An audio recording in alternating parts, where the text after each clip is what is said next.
mau sharing firman Tuhan, mau lanjut yang minggu lalu. Saudara masih ingat minggu lalu kita bicara bahwa kita semua adalah tentaranya Tuhan. Dan tentaranya Tuhan, kalau tentara itu kita adalah lebih daripada pemenang.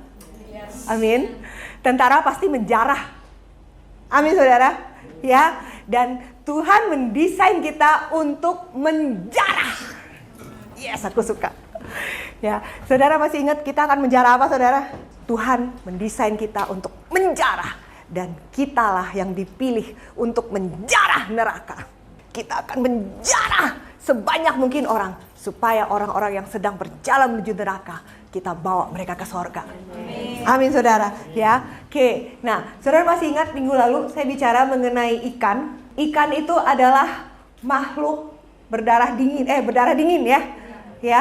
Jadi ikan itu dia tuh hidup di air dan dia tuh mengikuti suhunya air. Jadi ikan itu dia tidak bisa merubah sekitarnya. Yang ada malah dia mengikuti habitatnya dia. Tetapi kita manusia, Tuhan menciptakan kita sebaliknya. Ya, kita manusia yang berdarah panas. Kenapa? Karena Tuhan mendesain kita untuk punya kapasitas merubah habitat kita. Amin saudara. Yes. Ya, kita ini powerful saudara. Ya. Dan saudara, kita didesain Tuhan untuk panas dan berapi-api. Amin saudara. Ya, saudara minggu lalu ingat saya cerita lalat akan hinggap di kuali yang dingin atau kuali yang panas. Dingin. Ya, kalau kualinya panas, apalagi apinya kencang, lalatnya kabur kan saudara. Ya, oke. Tuhan mau kita panas, berapi-api. Amin saudara, supaya nggak ada lalat dalam hidup kita. Nggak ada bakteri, nggak ada kotoran, nggak ada kecewa, nggak ada sakit penyakit. Sekarang saya lanjut saudara ya. Saudara pasti udah tahu firman ini ya. Ya, oke. Emang Tuhan mau gereja Tuhan itu pergi, saudara. Ya, di Markus 16 disuruh pergi. Di Matius firman Tuhan bilang pergi lagi. Kemudian satu firman lagi. Nah, oke. Bukan kamu yang memilih aku, tetapi Tuhan sudah memilih setiap saudara di tempat ini dan saya. Saudara sadarkah bahwa saudara adalah pilihan Tuhan? Saudara, kita semua pilihan Tuhan. Tidak ada satupun yang terkecuali di tempat ini. Amin saudara. Dan Tuhan bilang, aku telah menetapkan kamu supaya kamu apa saudara? Pergi dan menghasilkan buah. Dan buahmu itu tetap. Supaya apa yang kamu minta kepada Bapa dalam namaku diberikannya kepadamu. Saudara, lihat ya, tadi dibilang pergi, sekarang pergi lagi. Ya, saudara, memang Tuhan mendesain gereja Tuhan itu gereja yang pergi. Tuhan gak pernah mendesain gereja Tuhan itu gereja yang duduk, saudara. Apalagi tidur. Saudara, kita didesain untuk pergi. Saudara, dan pergi menghasilkan buah. Apa yang dimaksud dengan buahnya tetap, saudara? Di sini dikatakan kita menghasilkan buah dan buah kita tetap. Apa yang dimaksud dengan menghasilkan buah dan buah itu tetap? Waktu saya pergi, misalnya ya, saya memenangkan dia. Waktu dia lahir baru, nanti suatu saat udah tua, udah jadi kakek ya. Oke ya. Dia sudah menyelesaikan tugasnya dia, menyelesaikan panggilannya di muka bumi ini. Ya, oke, Tuhan panggil dia. Oke, dia pulang kemana, saudara? Sorga. Benar nggak, saudara? Ya, ini yang Tuhan bilang. Kamu pergi menghasilkan buah, dan buahmu itu tetap. Artinya apa? Buahmu itu kekal. Kamu pergi untuk menghasilkan buah yang kau bawa sampai kepada kekekalan. Dia akan di sorga sampai kepada kekekalan. Amin saudara.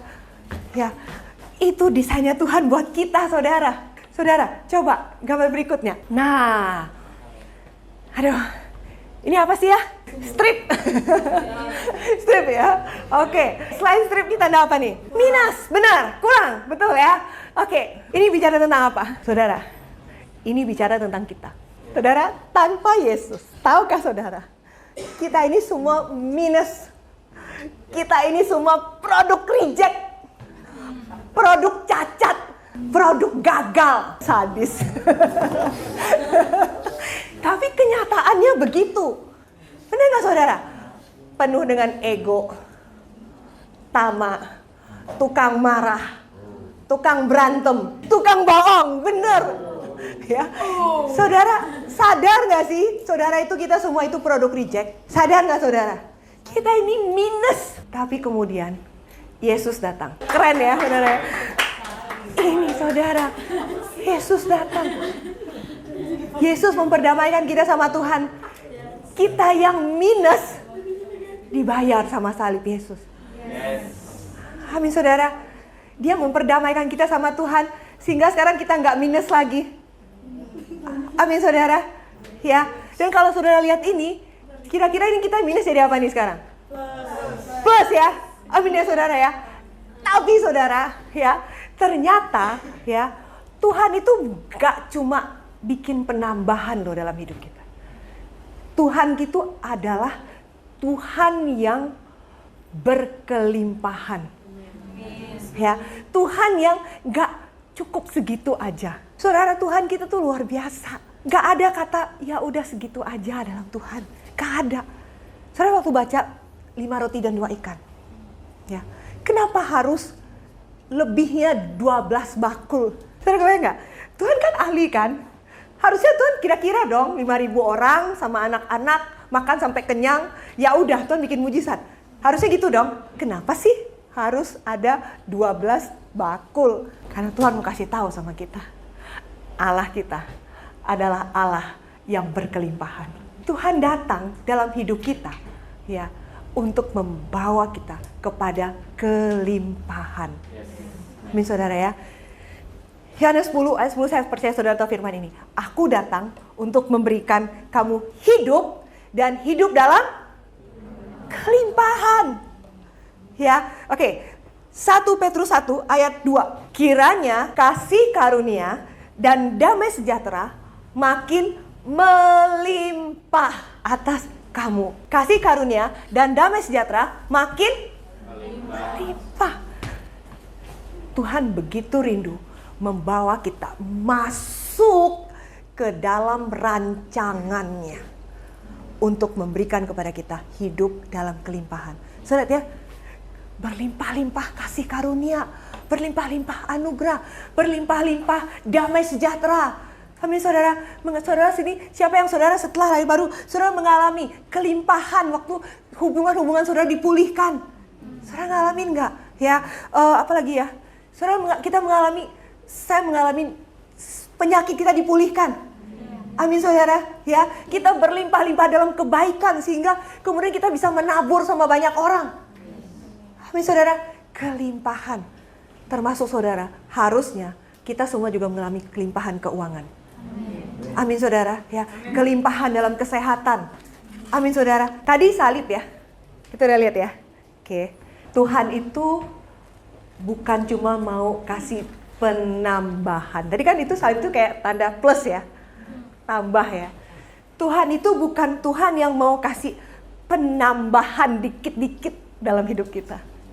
Karena kita harus lihat sama-sama bahwa Tuhan itu adalah Allah yang begitu rindu untuk kita mengalami kelimpahan. Amin saudara. Sehingga sekarang saudara, kalau salib ini diputar jadi apa saudara? Kali. Oke, apa maksudnya kali? Ya saudara, ini yang tadi kita bicara kelimpahan. Ya, 1 tambah 1, 2. 2 tambah 2, 4. 3 tambah 3, 3 kali 3, 4 tambah 4, 8. 4 kali 4, 12. Apa maksudnya? Tuhan bukan cuma mau hidup kita bertambah dikit-dikit. Amin saudara. Tetapi Tuhan begitu rindu kita mengalami hidup dalam kelimpahan. Ikut jalan bersama Tuhan. Karena dia akan memberikan hidup dalam kelimpahan sama kita. Amin saudara, ya. Amin ya. Sekarang kita bicara, ya. Mari saya bicara bahwa ini desain Tuhan buat kita semua sebagai gereja Tuhan. Amin saudara, kita semua adalah gerejanya Tuhan. Ya, orang-orang yang dipanggil keluar. Seorang hamba Tuhan, Rick Warren, ini hamba Tuhan yang luar biasa, saudara. Dia merintis gereja, pindah ke satu kota. Bener-bener ngerintis dari nol, gak dibantu. Sekitar 13 tahun. Dari nol, jemaat awal dia sama istrinya. Ya, saudara, kemudian dalam 13 tahun jemaatnya jadi 10.000 lebih. Wow, luar biasa, saudara. Dan waktu dia tulis buku ini, dia harus off dari gerejanya benar-benar selama 8 bulan, saudara. Tapi ini orang luar biasa, dia sudah buat pondasi yang kuat dalam gerejanya. Waktu dia nggak ada di gereja pun, ya, dia off 8 bulan, gerejanya bertumbuh. Wow, luar biasa ini orang, ya. Nah, beliau menulis tentang 5 jenis gereja. Oke, kita mulai sama-sama, ya. Oke, yang pertama, ya, gereja yang memenangkan jiwa. Ya, ada gereja yang penginjilannya kuat. Wah, dapat jiwa terus, dapat jiwa terus, dapat jiwa terus. Ya, oke. Kita udah sampai sana belum ya? OTW ya. Harusnya ya. Oke. Ya, oke. Berikutnya, gereja yang mengalami kuasa Tuhan. Saudara di sini mengalami kuasa Tuhan? Harusnya lebih lagi dan semakin besar. Amin, saudara, ya. Oke, berikutnya, gereja yang mempertemukan kembali keluarga. Siapa di sini, saudara, yang di gereja ini dan saudara mengalami pemulihan hubungan keluarga? Oke, thank you. Oke, wow, oke. Oke, next, gereja sebagai tempat pengajaran. Saudara mengalami di NLAK, saudara dikasih firman Tuhan. Nah, berikutnya, gereja yang turun dan mengubah masyarakat. Coming soon. Coming soon gitu ya. Ya, nah, saudara, ini 5 tipe gereja. Idealnya, setiap gereja itu kuatnya nggak cuma satu. Bukan cuma gereja yang menangkan jiwa aja. Bukan cuma gereja yang menangkan keluarga aja. Enggak. Tapi idealnya adalah setiap gereja, kita gereja ya, harusnya adalah kombinasi dari ini semua. Jadi kita di sini ya, Tuhan mendesain kita untuk menjadi gereja yang memenangkan jiwa. Amin ya. Gereja yang mengalami kuasa Tuhan, gereja yang mengalami pemulihan keluarga, gereja di mana kita sama-sama bertumbuh dalam pengajaran, dan saudara, gereja ini pastinya nanti akan turun dan mengubah masyarakat. Nah, kalau saudara lihat ini, ya, saudara, saya kalau lihat ini relate banget sama apa, saudara? Sama ini loh, visi gereja kita. Gereja kota lintas generasi. Gimana mau jadi gereja kota? Berarti ini semua harus strong dong. Setuju dong? Ya, kalau sekarang kita bilang kita punya visi, kita mau menjadi gereja kota, segini, kita belum punya power buat ninjak. Benar gak, saudara? Ya, kita belum punya murid untuk berdiri sama-sama untuk memenangkan kota. Benar ya, saudara ya? Tapi waktu kita memenangkan jiwa, kita menjangkau banyak, kita dapetin orang dan kita muridin orang. Ya, jadi tentara-tentara yang bersama dengan kita, ya, kemudian mengalami kuasa Tuhan dan mengalami pemulihan keluarga, dikasih pengajaran yang benar, sudah pasti visi kita akan tercapai. Kita menjadi gereja kota yang apa, saudara? Yang turun dan mengubah masyarakat. Jadi ini yang kita akan kerjakan sama-sama. Saudara tahu nggak? Kalau nanti kita udah di surga, kita semua pasti ke surga ya, saudara ya. Amin ya. Dengan kasih karunia Tuhan. Ya, bukan karena kuat dan gagah kita ya, tapi karena Tuhan sudah bayar kita. Nah, kemudian saudara tahu ada 2 hal yang kita bisa lakukan di sini, tapi nanti kalau di surga udah nggak bisa. Saudara tahu 2 hal yang kita bisa lakukan di dunia, tapi kalau di surga udah nggak bisa. Nginjil, thank you. Ya, betul, dapat poin pertama. Nginjil. Sudah tahu kenapa di surga nggak bisa nginjil? Nggak ada yang belum diselamatkan. Benar nggak, saudara? Ya, saudara udah sampai di surga ya. Saudara nggak bisa gini, Tuhan permisi, mau mission trip. Kemana? Ke neraka. Udah nggak bisa. Udah nggak bisa, saudara. Ya, udah nggak ada lagi. Kalau saudara mau nginjil, tempatnya di mana? Di bumi. Selagi kita hidup. Setuju ya, saudara ya? Ya, oke. Jadi hal pertama, yang kita nggak bisa lakukan kalau nanti di sorga? Nginjil. Benar ya saudara ya? Iya. Hal kedua apa? Hal kedua agak ekstrim ya saudara ya. Saudara tahu apa? Bikin dosa. Di sini masih bisa bikin dosa. Di sana sorga itu kudus. Nggak ada tempat lagi buat dosa. Sekarang saudara, kalau Yesus hidup sekarang di dunia, Yesus memilih apa saudara? Nginjil atau bikin dosa? Nginjil, oke. Yesus tidak pernah bikin dosa ya saudara. Oke, sekarang saya mau tanya. Kalau saudara disuruh pilih sekarang, saudara mau pilih yang mana? Nginjil. Amin saudara. Benar gak sih? Setuju ya?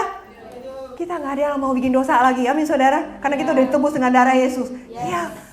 Jadi kita akan apa? Nginjil. Mumpung masih di dunia. Hajar. Sebelum kita dipanggil. Udah selesai. Udah gak bisa lagi mission trip. Ke hell gitu ya. Jadi sekarang ya, kalau kita masih hidup, berarti Tuhan mau kita apa saudara? Injil. Ya, kita harus bertambah banyak. Karena kita ini, saudara masih ingat ya saya bilang kita ini organisme. Organisme artinya apa? Hidup. Ya, kita ini adalah gereja yang hidup. Bukan organisasi.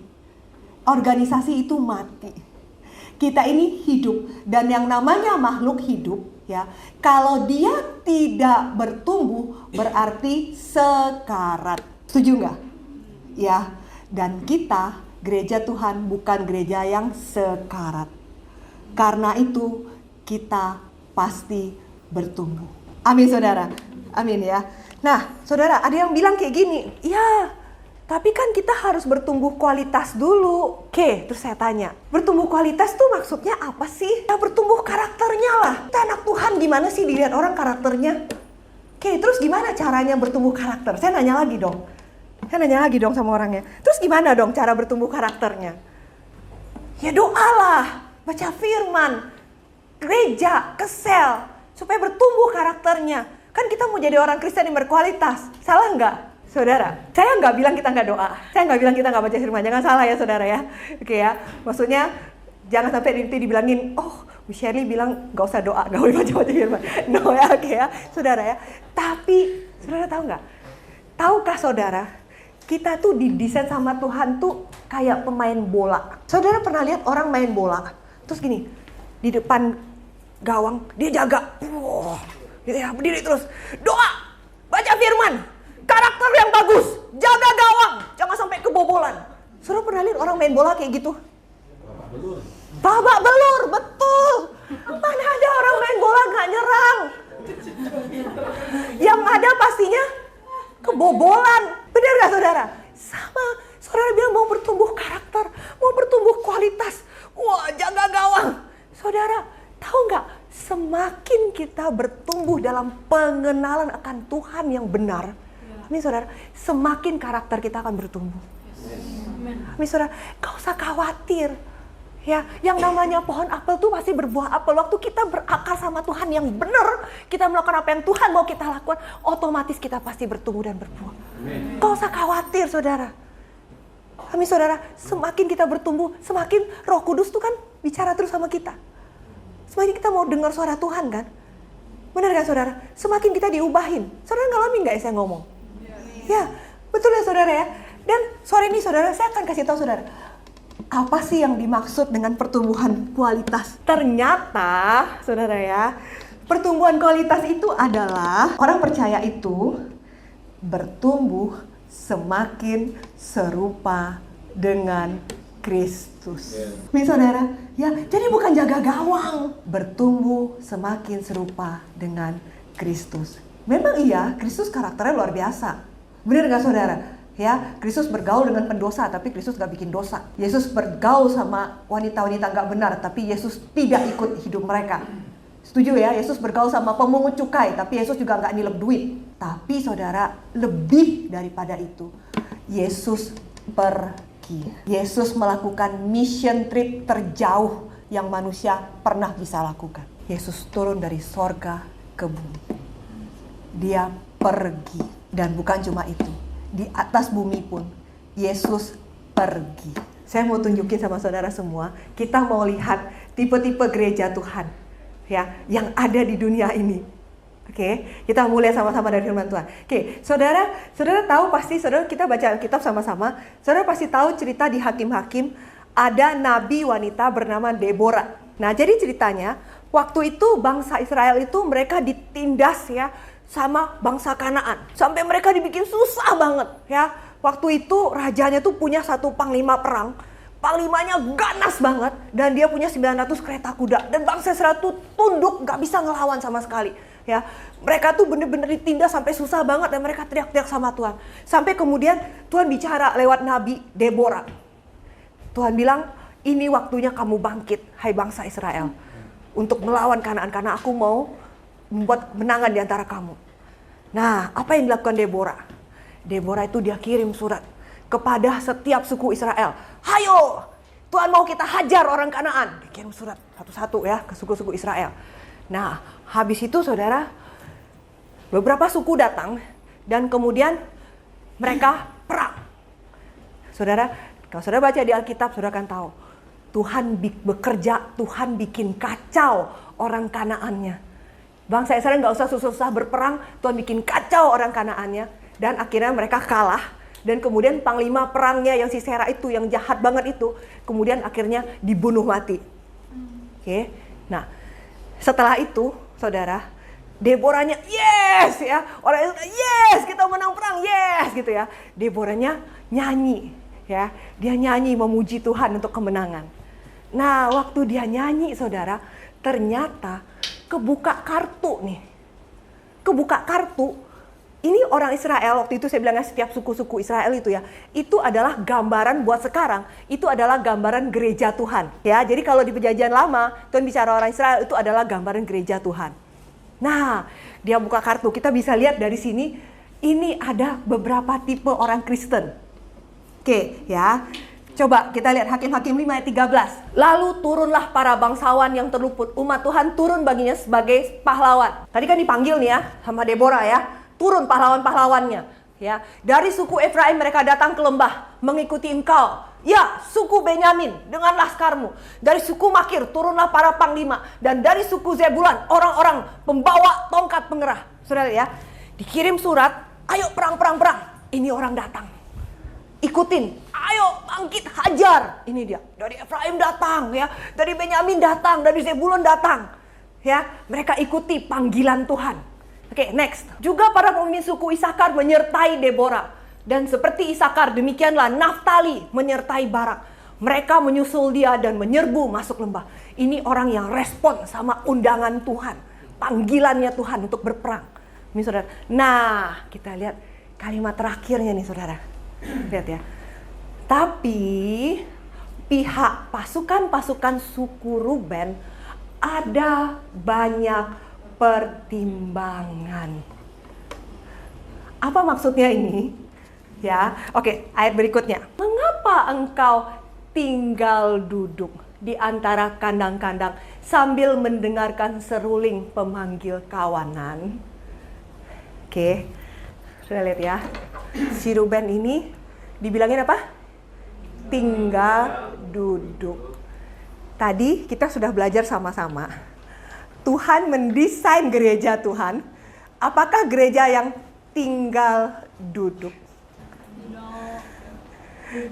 Tidak ya. Tuhan mendesain gereja Tuhan adalah gereja yang pergi. Amin saudara, pergi. Yang ini tinggal duduk.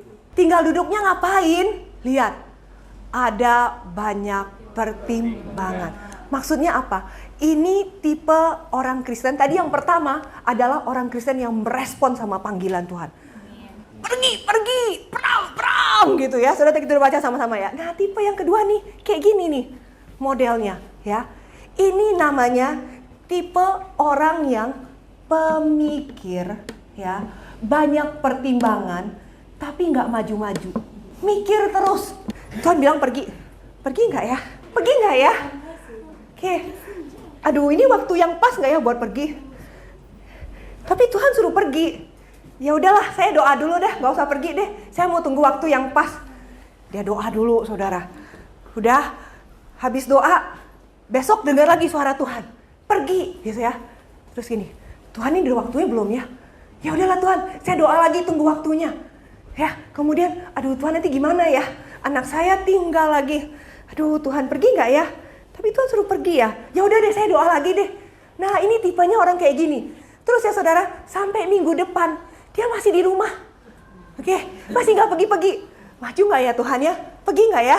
Oke, bulan depan masih tinggal, masih nggak pergi. Ternyata saudara, tahun depan orang udah pergi kemana-mana, dia masih di situ. Mikir terus. Kebanyakan mikir, kebanyakan pertimbangan, tapi nggak jalan-jalan. Ini saudara, ini jenis orang Kristen kayak gini. Ini ada loh. Saya berdoa di sini nggak ada, tapi di luar ada. Ini orang yang mikirnya kebanyakan, tapi nggak gerak-gerak sampai akhir zaman. Kita mencatat banyak pertimbangan. Berikutnya, kita lihat tadi ayat berikutnya. Hakim-Hakim 5 ayat 17. Kita lihat sekarang, tadi udah 2 tipe ya. Orang Gilead tinggal diam di seberang sungai Yordan. Dan suku Dan, mereka, kenapa sih mereka tinggal dekat kapal-kapal? Ditanya ini sama Deborah nih. Heh, suku Dan, kamu kok tinggal sih dekat kapal-kapal?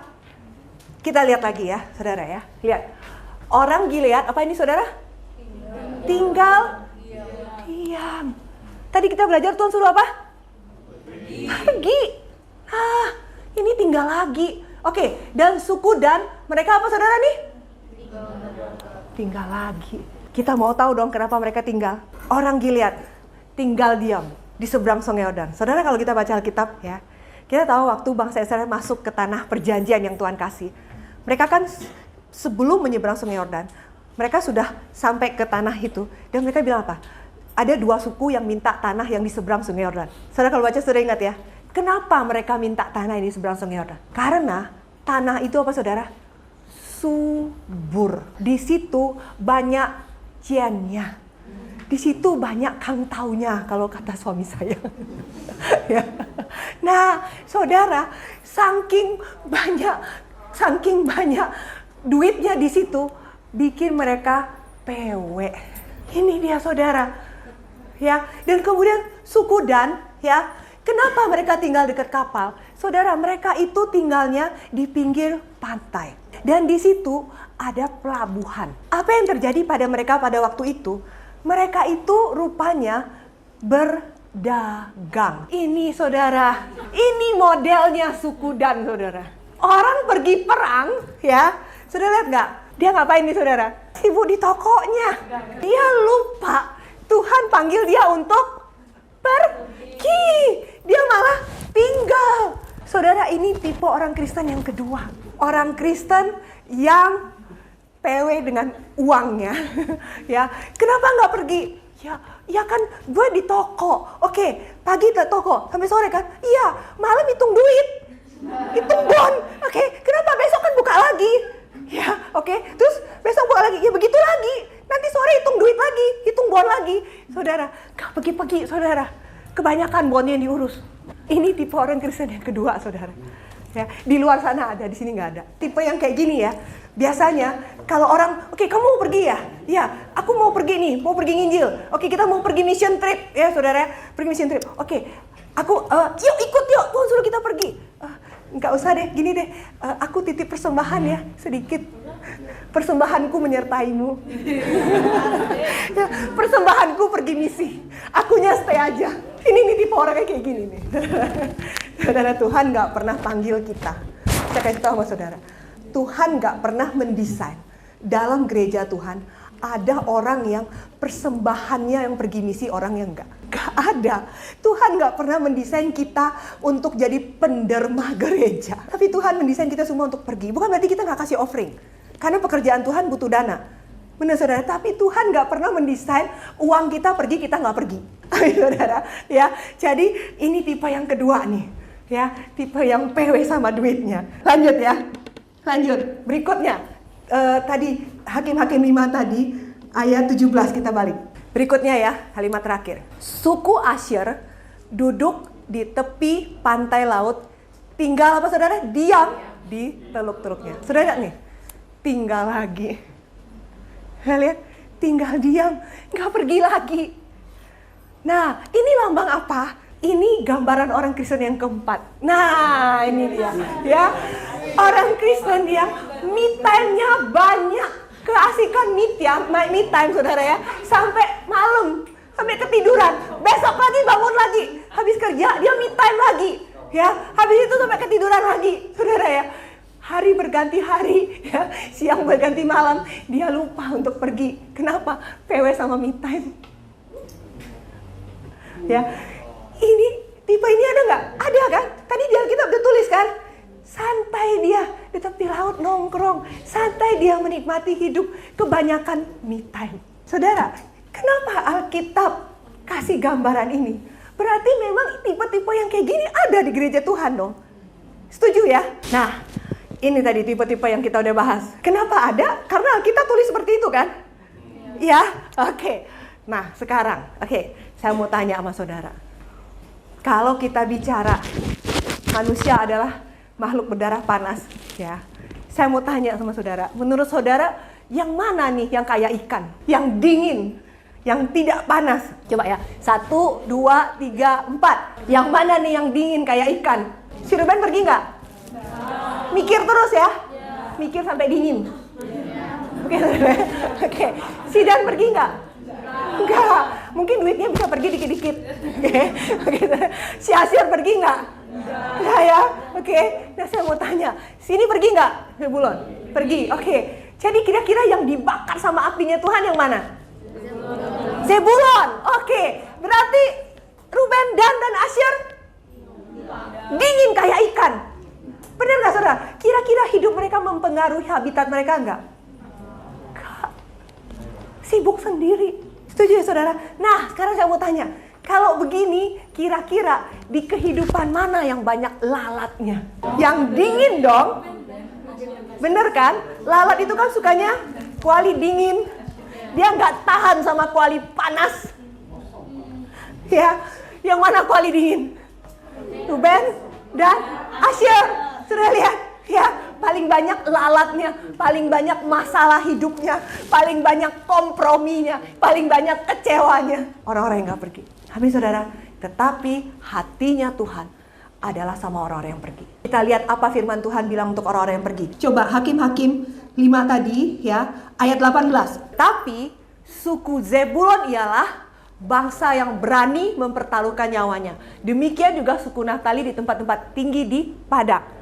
Oke, Tuhan memuji orang-orang yang pergi ini. Dan saya suka banget ayat 31, tolong bukain. Demikianlah akan binasa segala musuhmu ya Tuhan. Tetapi orang yang mengasihinya. Saudara tahu siapa orang yang mengasihinya? Orang yang pergi. Kenapa? Orang yang mengenal hatinya dan taat. Ini saudara, hasilnya apa? Bagaikan matahari terbit dalam kemegahannya. Saudara, Tuhan mau kita setiap yang pergi, ya, kita akan mengalami ini. Kita akan mengalami bahwa kita seperti matahari terbit dalam kemegahannya. Apa maksudnya? Saudara, setiap kali matahari terbit, itu apa? Ada kehidupan yang baru. Benar gak saudara? Ya, ada pengharapan yang baru. Benar gak saudara? Itu bicara apa? Setiap dari kita yang pergi, kita akan membawa kehidupan yang baru kepada orang-orang yang kita temui. Kita akan membawa pengharapan yang baru. Dan kitalah matahari-matahari itu yang menyenangkan hati Tuhan. Amin saudara, matahari-matahari yang terbit. Saudara lihat ya. Jadi saudara, Tuhan begitu rindu kita berapi-api. Tadi kita udah lihat 4 tipe ya. Dan kita lihat bagaimana Tuhan mau orang yang berapi-api. Kenapa? Karena dia seperti matahari yang terbit dalam kemegahannya. Tahukah saudara, Tuhan itu begitu rindu kita itu berapi-api, dibakar oleh apinya. Saudara masih ingat minggu lalu saya bilang, tanpa api tidak ada jiwa. Tuhan begitu rindu kita dibakar sama apinya. Waktu Yesus mau mati, dia jalan sama murid-murid ke Yerusalem. Dia udah tahu belum dia mau mati? Udah tahu ya. Murid-murid tahu nggak Yesus mau mati? Tahu, karena Yesus udah ngomong. Saya bukain firman-Nya. Markus 10 ayat 32. Yesus dan murid-murid sedang dalam perjalanan ke Yerusalem. Ya, Yesus sudah tahu dia mau dibunuh. Oke. Murid-murid juga tahu. Nah, murid-murid, sudah lihat ya. Murid-murid merasa apa, saudara? Cemas. Dan juga orang-orang yang mengikuti dia dari belakang merasa takut. Kenapa cemas dan takut? Karena mereka tahu Yesus mau dibunuh. Setuju ya? Oke. Sekali lagi, Yesus memanggil ke-12 muridnya dan ia mulai mengatakan kepada mereka apa yang akan terjadi atas dirinya. Ya, jadi, aduh Tuhan mau dibunuh katanya. Aduh, ketakutan semua. Ya, tapi saudara, Yesus sudah tahu nih ya, mau dibunuh ya. Oke, tapi Yesus berjalan di depan dengan gagah berani. Belakang mereka, gimana ya? Yesusnya jalan, jalan di depan. Sudah lihat nggak? Yesus dan murid dalam perjalanan, Yesus berjalan di depan. Kenapa sih Yesusnya jalan di depan semangat banget pada tahu mau dibunuh? Yesus tahu mau dibunuh kan? Dan Yesus tahu penyiksaan apa yang dia akan alami. Murid-muridnya mungkin masih dalam bayangan doang. Karena nggak terlalu ngerti Yesus harus mati seperti apa. Tapi Yesus tahu persis. Tapi Yesusnya jalan dengan gagah berani di depan. Kenapa saudara? Ya, karena Yesus, dia tahu dia harus menanggung penderitaan. Ya, tetapi Yesus sangat mengerti kalau biji gandum tidak jatuh ke tanah dan mati, ia tetap satu biji. Ya, Yesus harus menyelesaikan pekerjaannya. Dia harus mati di kayu salib. Kenapa? Karena Yesus begitu rindu ya saudara ya. Kenapa Yesus jalan cepat-cepat? Yesus begitu rindu setelah Yesus menyelesaikan pekerjaannya. Maka Roh Kudus akan turun ke atas muka bumi. Dan Roh Kudus itu akan membakar orang-orang percaya. That's why Yesus jalan di depan saudara. Yesus begitu exciting untuk membawa apinya ke bumi. Dan kemudian Yesus jalan lagi. Saudara kalau baca firman ya, kemudian ya waktu sampai di Yerusalem, Yesus masuk ke bait Allah. Saudara pasti tahu ceritanya. Sampai di bait Allah, dia ketemu sama apa? Sama pedagang di bait Allah. Dan kemudian Yesus marah. Dan Yesus balikkan meja-meja mereka semua. Yesus bilang apa? Cinta untuk rumahmu menghanguskan aku. Yesus bilang ya, kenapa saudara? Karena Tuhan gak mau kita tadi kayak suku-suku itu. Tuhan gak mau kita terimpit sama dunia sampai api kita habis. Orang-orang yang jualan itu saudara bukan masalah jualannya. Tapi masalahnya adalah hati mereka terikat oleh mamon. Itu yang membuat Yesus berduka. Kenapa? Karena hati Yesus begitu rindu kita dibakar oleh apinya. Tuhan gak mau kita hatinya terikat sama dunia. Amin saudara ya. Dan kemudian saudara, Yesus kemudian mati ya. Setelah dia mati, Yesus kemudian memperlihatkan diri kepada murid-muridnya. Saudara ceritanya ya. Dan kemudian selama 40 hari Yesus bicara sama mereka mengenai kerajaan Allah. Sampai kemudian Yesus terangkat ke sorga. Setelah Yesus terangkat ke sorga, murid-murid berkumpul menantikan janji Bapa. Karena Tuhan bilang tidak lama lagi kamu akan dibaptis dengan Roh Kudus. Ya, nah saudara, kita lihat ini ya. Ini firman terakhir kita hari ini. Kisah Para Rasul 2 ayat 1. Ketika tiba hari Pentakosta, semua orang percaya berkumpul satu tempat. Yang murid berdoa saudara ya. Mereka udah doa 10 hari. Oke saudara ya. Oke, dan tiba-tiba ya, ayat berikutnya. Turunlah dari langit suatu bunyi seperti tiupan angin yang keras yang memenuhi seluruh rumah di mana mereka duduk. Oke, saudara pasti tahu ayat berikutnya. Next. Dan tampaklah kepada mereka lidah-lidah seperti nyala api yang bertebaran dan hingga pada mereka masing-masing. Next, maka penuhlah mereka dengan Roh Kudus, lalu mereka mulai berkata-kata dalam bahasa lain. Ya, oke, tadi ayat 3. Sudah lihat ya, Roh Kudus turun membakar mereka ya dengan apinya. Oke, sehingga mereka berubah menjadi sesuatu yang lain. Tiba-tiba Petrus berkhotbah yang tadinya pengecut. Ya, saudara ya. Tuhan begitu rindu untuk murid-murid berubah. Tapi saudara di sini saya kasih sama saudara. Ayat 2. Di sini turunlah dari langit suatu bunyi seperti tiupan angin. Bahasa Indonesianya kurang komplit. Suddenly there came from a sound from heaven as of a, ini saudara lihat ya, rushing mighty wind. Ya. anginnya mighty. Saudara tahu mighty? Mighty itu artinya powerful, dahsyat, kuat. Saudara, mighty, perkasa. Nah, kemudian saudara, ini anginnya itu, ya saudara, dia itu rush, ya, rush. Saudara tahu rush? Rush itu artinya buru-buru, bergegas. Saudara, kenapa sih? Ya, misalnya nih saudara ya, kalau Roh Kudus mau datang, ya, saudara, kita kan tahu nih, Roh Kudus itu lemah lembut ya. Ya, Yesus mengetok kan pintu untuk orang dibuka. Kenapa sih Yesus nggak gini? Ya, Roh Kudus mau datang, tok tok tok, kayak Yesus kan, ketuk pintu gitu kan? Siapa yang mau silahkan gitu. Tapi kok ini enggak, ya? Atau mungkin gini ya, Roh Kudusnya, kula nuwun, permisi gitu ya. Enggak loh, oke ya. Dan sudah gitu ya, mungkin Roh Kudusnya, oke, kalian sedang berdoa ya. Oke ya, saya tunggu kalian berdoa dulu ya. Oke, mungkin saya di sini dulu. Oke, ya. Oke, pelan-pelan dulu. Oke, biar saya pelan-pelan dulu. Biar saudara bisa menantikan saya dengan lemah lembut gitu ya. Begitu enggak? Atau Roh Kudusnya gini, masuk nggak ya? Nggak jadi. Masuk dulu nggak ya? Nggak jadi. Mau turun nggak nih ya? Apa ntar ya? Sebentar lagi ya? Gitu nggak? Enggak, saudara. Enggak. Tapi di sini dikatakan apa? Waktu Roh Kudus mau turun, ya, atas para rasul, apa yang terjadi? Dia turun dengan apa? Dengan keperkasaannya, mighty wind, dengan kekuatannya. Dan apa? Dia bergegas. Kenapa, saudara? Karena ini bicara tentang hatinya Tuhan kita. Hati yang begitu merindukan kita dibakar oleh apinya Tuhan. Tuhan begitu rindu kita itu dilawat, kita itu dibakar oleh apinya. Kenapa? Karena adalah hatinya Tuhan. Amin saudara. Untuk kita mengalami, kita menjarah neraka dan hidup dalam kemenangan. Itulah hatinya Tuhan saudara. Tuhan gak mau di antara kita ada yang dingin. Tuhan mau hati kita semua di sini adalah api yang membakar dan menjalar. Amin saudara.